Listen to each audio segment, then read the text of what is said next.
Welcome to our webinar, where we'll be talking about fleet routing and scheduling and some modern technology breakthroughs in that space. My name is Chris Doersen. I've been in supply chain and logistics for almost 25 years now. I'm a principal at JBF Consulting, where we help shippers modernize and transform their transportation operations via technology, people, process, and policy. I'm joined today by David Lubinsky from Opsi Systems. David, feel free to introduce yourself. Hi, Chris. Thanks. Yeah, I'm the managing director of Opsi Systems. We've also been working for about 25 years in building and implementing transport optimization, routing and scheduling, and general transport management systems.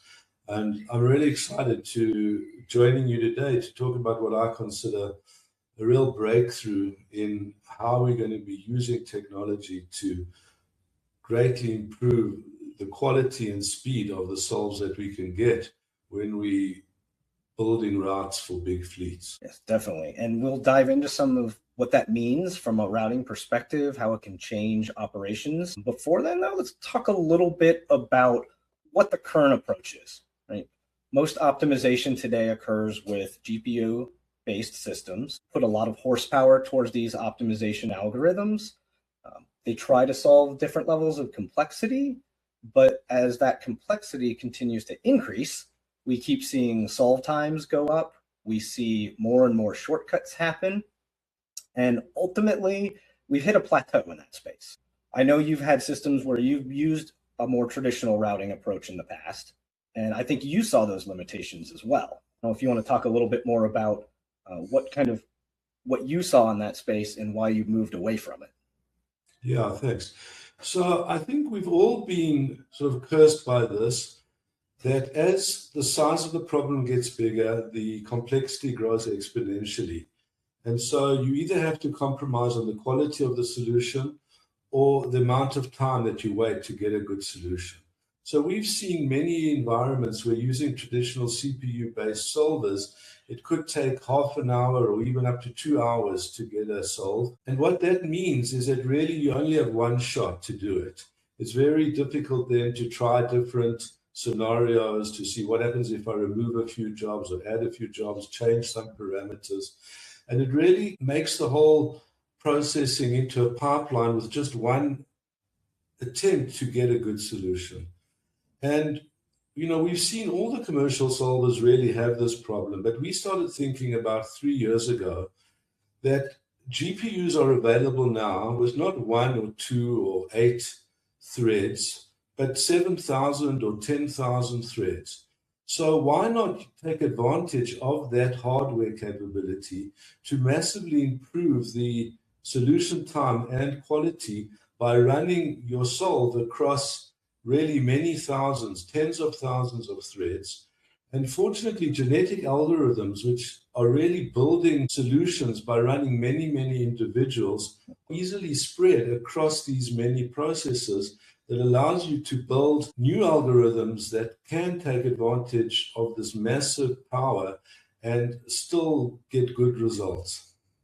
Yeah, like you said, I mean, it truly is a breakthrough in the space, and it's becoming more and more important, right? I mean, we've seen fleet costs, at least in the United States, have gone up 40% plus now in the past 4 to 5 years. So a lot of these processes that are in place nowadays are built around longer run times, the inability to run multiple scenarios. It's relying on a lot of route planners to make adjustments post-optimization. And really the complexity that keeps getting fed into these systems, it just pushes for more and more shortcuts, for lack of a better term. So we get fixed routes, we get folks building tight territories, and ultimately drivers are critical. I mean, there's driver shortages, there's driver wages have gone up substantially, and rightfully so. But in order to maintain a happy driver contingent, you need to some degree, make things more predictable, better quality of life. But the lack of dynamic optimization means you're leaving money on the table. So do you want to leave 5, 10, 20% on the table just to have happy drivers? Well, in some cases you have to, right? Without the drivers, the fleet doesn't exist. That being said, we do see a lot of shippers are really trying to balance that right now. And to balance things out, we look at an optimization time, like you said, it can take 30 minutes up to 2 hours, depending on how complex the optimization is. And that doesn't leave any wiggle room. So what are shippers doing? They're fixing routes and stop orders.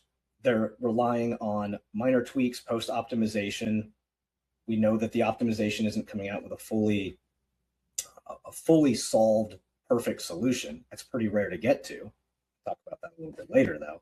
And we run into a problem where there has to be something that can be executed if, for whatever reason, an optimization fails. I don't know how many times we've talked a little bit in the past year about the ability to rerun an optimization if it's not completed properly or a lot of new data comes into play. There's certain operations out there that have tight enough time windows that it's just not an option in today's space. So I think we want to talk a little bit more about what else we can accomplish or what other complexities are being added, right? We're getting weather models now. Real-time traffic models are starting to come into play. I think you worked a little bit on some of those, and maybe you want to talk a little bit about those. Yeah, sure. I mean, you talked about driver satisfaction. And I think one of the key things when you're building routes is to make sure that the routes are actually doable, that what you say can be done in an 8-hour shift really can be done in an 8-hour shift. So to do that, you need to take a lot of real world constraints into account. So for example, traffic, with older type of routing solvers, you might only have one travel time between any pair of points A and B, regardless of the time of day. So you'll give your driver a route that says, go into the center of the city in the morning, right during the rush hour, and then go out to the more outlying areas, during the afternoon, when it would make so much more sense to do it the other way, where you do the outlying deliveries first, and you come into the city and do it during, the less busy times. So what we've done in Cora is, because we've got this tremendous processing power, we can now build the routes so that they're traffic sensitive. So that when you give the driver a route, he doesn't look at it and say, what idiotic program thought of this, And we saw that before.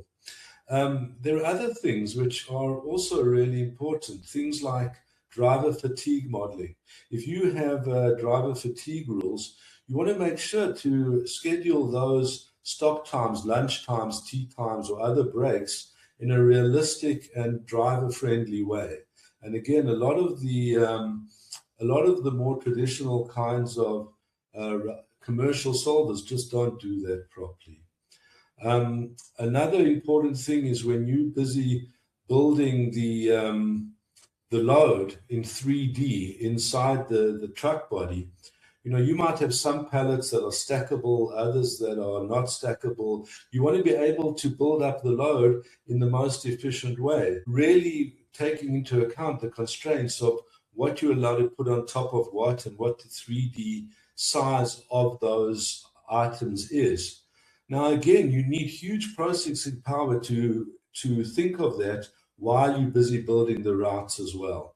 So we've seen a lot of solvers that when they're doing the actual load configuration are not really thinking properly about how that load is going to look on the final truck. And then you land up with either infeasible loads or underutilized loads. We've seen people like saying, well, my true capacity is actually only 80% of what the vehicle capacity is, in order to give themselves, you've seen that, in order to give themselves a buffer to make sure that they can load it. But like you said, you're leaving, 10, 15% of your costs on the table by doing that.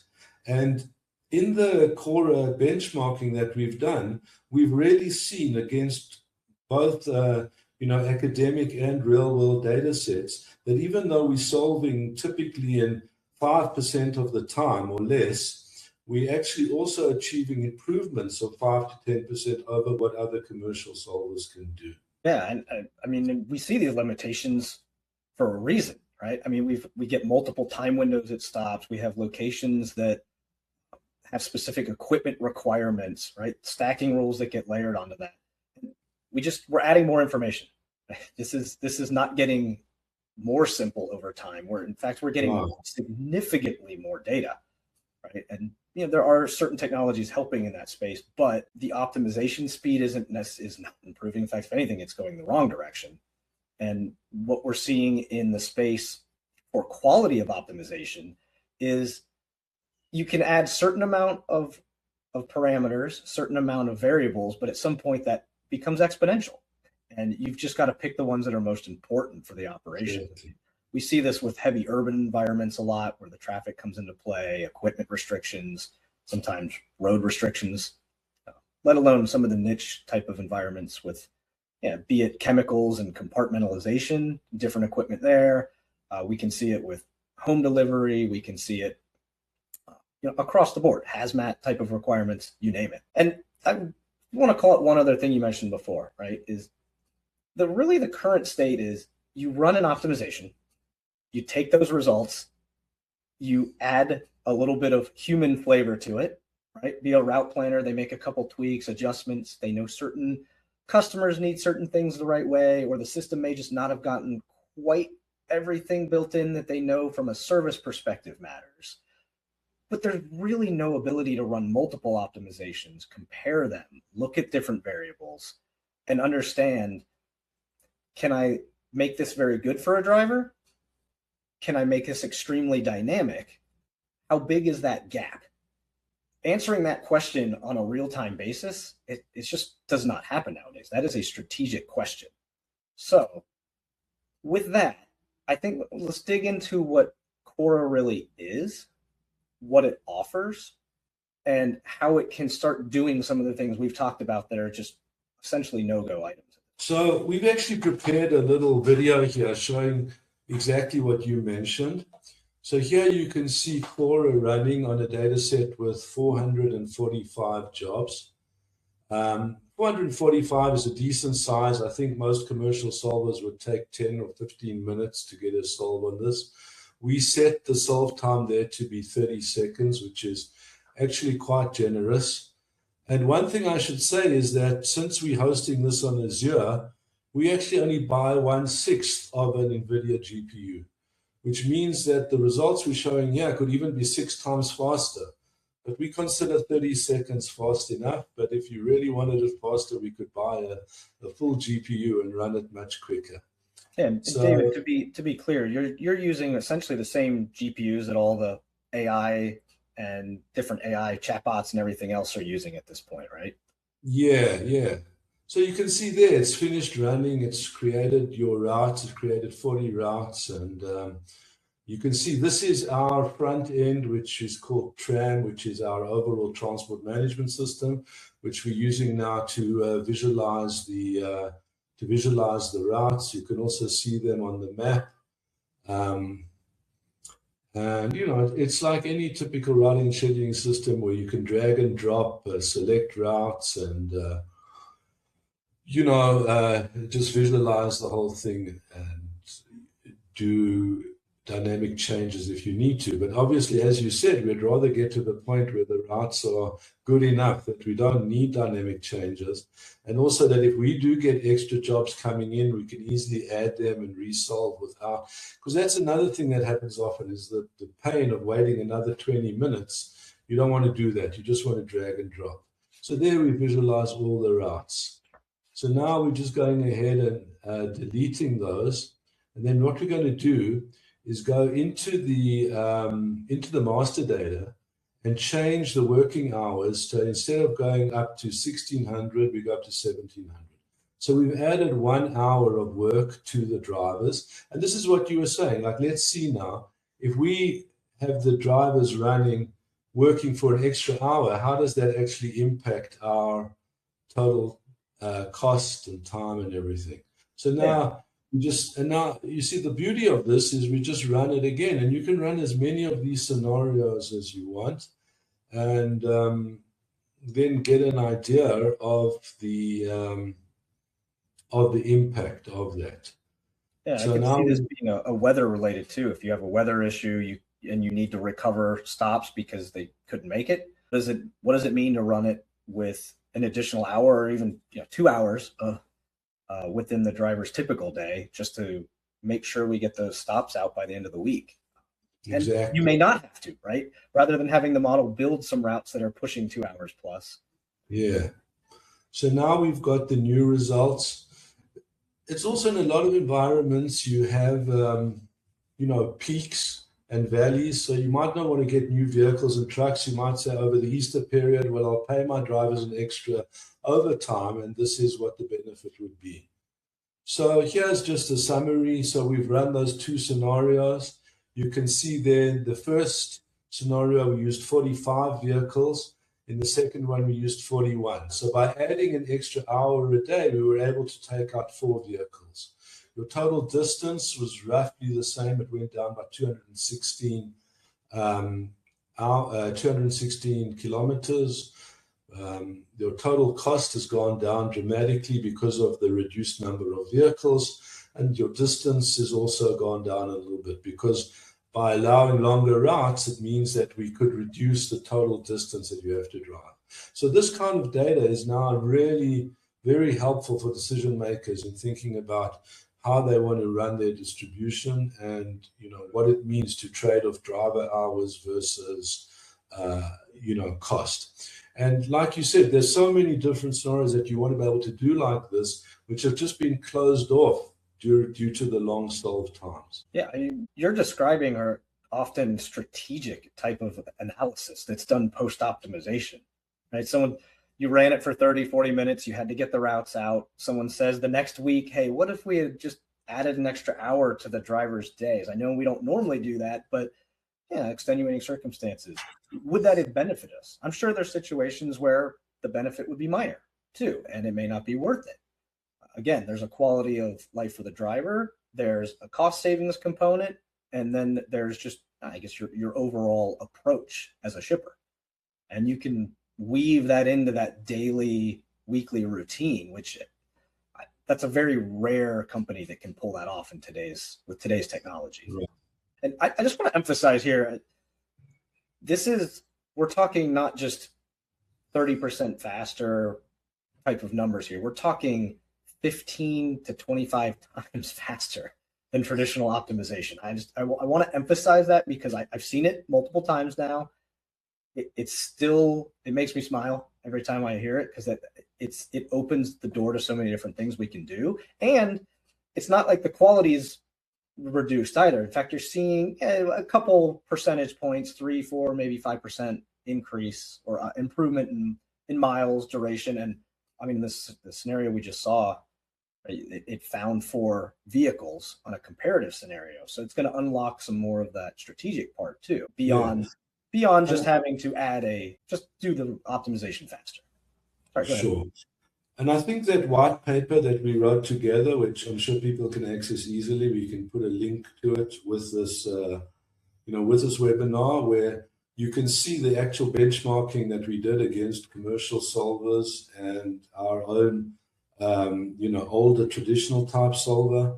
And then you'll really, get a more detailed look at the quality and time improvements that we're getting with this new technology. Well said. Dig a little bit into what we can see on that strategic side. I think some of the daily optimization components in there, I think folks can wrap their head around pretty quickly. I can run this much, much faster, right? That changes. I have to now look at what does my process look like? What do I want my people doing, right? And then also understanding, are there certain policy changes? Am I allowed to start opening the windows up for drivers? Or conversely, I want all my drivers back by noon on Friday because it looks like I might be heavy on resources this week. Let me see if I can get them back earlier and not cost myself more money. And I think that'd be music to a lot of fleet managers' ears, trying to make sure that drivers are home at the right time and still getting the appropriate number of stops and miles. Say beyond that too, I mean, realistically, we're just scratching the surface here. Right? We're talking about the daily routing. And I know this isn't necessarily part of the technology yet, but looking at the ability to run strategic modeling across an entire year, where we're not just estimating costs, we're looking at new DC locations, but the potential here is you could do full detailed routing at all the sites for many, many permutations and get a very real world answer. This is how we would have executed it. Exactly. And again, I know that's not part of the current software state, but well, we're not far off there. I mean, the software is there. It's just a question of being able to run, those hundreds of solves without having to push the button each time. So it's that's a very easy extension for us to do. Yeah, actually, that's a great point. So I mean, it sounds like given a little bit of an approach modification, that could even be done now. Yeah. And we've got customers doing that already, because it's just so worth it to be able to really understand where should my depot be? What is the cost of, all these different decisions? It's absolutely essential for people who are really planning for the long term to have a proper quantitative view on what their strategy is going to look like. Yeah, definitely. And realistically, too, as companies are going to grow, right? They're going to need to be able to deliver more, and ideally with the same equipment and the same number of drivers, right? I mean, this is one of the technologies that truly buys some time from having to expand the fleet size, and has an ability to look at what is my appropriate fleet size, my appropriate equipment mix, which we've touched on a little bit. But when you do start to do strategic optimization and really understand your fleet profile, and those are incredibly complex questions to answer in a very detailed and precise way. Yeah, exactly. I mean, that question of fleet mix is also hugely important. And so if you're able to quickly run lots of scenarios with different potential fleets, that's a huge benefit. Definitely. One question I want to ask you, can you explain the name Cora? Yeah, sure. Thanks. Yeah, so our old solver, we used to call it Solo. And then when we started this GPU-based optimization, we started thinking of new names. And then we came up with this name Cora, which sort of sounds like a chorus, because Solo is one voice and Cora is, a chorus of many voices working together. So that's why, we came up with the name. It's always good to have nice names internally for your projects. And I think it's quite memorable, that the whole idea is many people working together can do a better job than one at a time. Well said. Well said. All right. David, is there anything else you want to mention about the technology or the capabilities? Well, only that I think we're just at the beginning of a very exciting journey. I think, lots of people ask us, is AI being used in your routing? And the fact is that as wonderful as the new AI capabilities are, they're not good yet at solving tough algorithmic problems like this on their own. So you can't go to any of the AIs and give them the data and say, give me a good routing solve on this. They're just not going to be able to do that at all. But what really has happened is the AI revolution has opened up access to these incredible chips with, this processing power. And I feel that's really what we need to leverage as we move forward over the next, 5-10 years or so.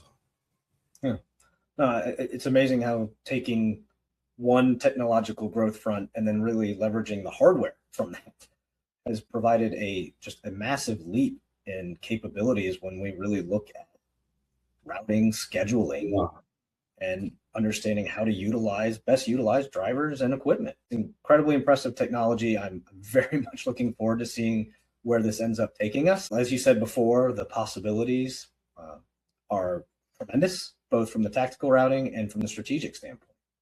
Obviously, if anyone wants to learn more about this, Opsi can certainly carve out some time. Our folks at JBF have been working closely with them to understand how to best utilize this from an overall process standpoint. So we definitely have some ideas in that space. And with that, really appreciate your time, David, and can close it out from here. Great. Thank you, Chris. Really enjoyed talking to you about this. Yeah, thank you.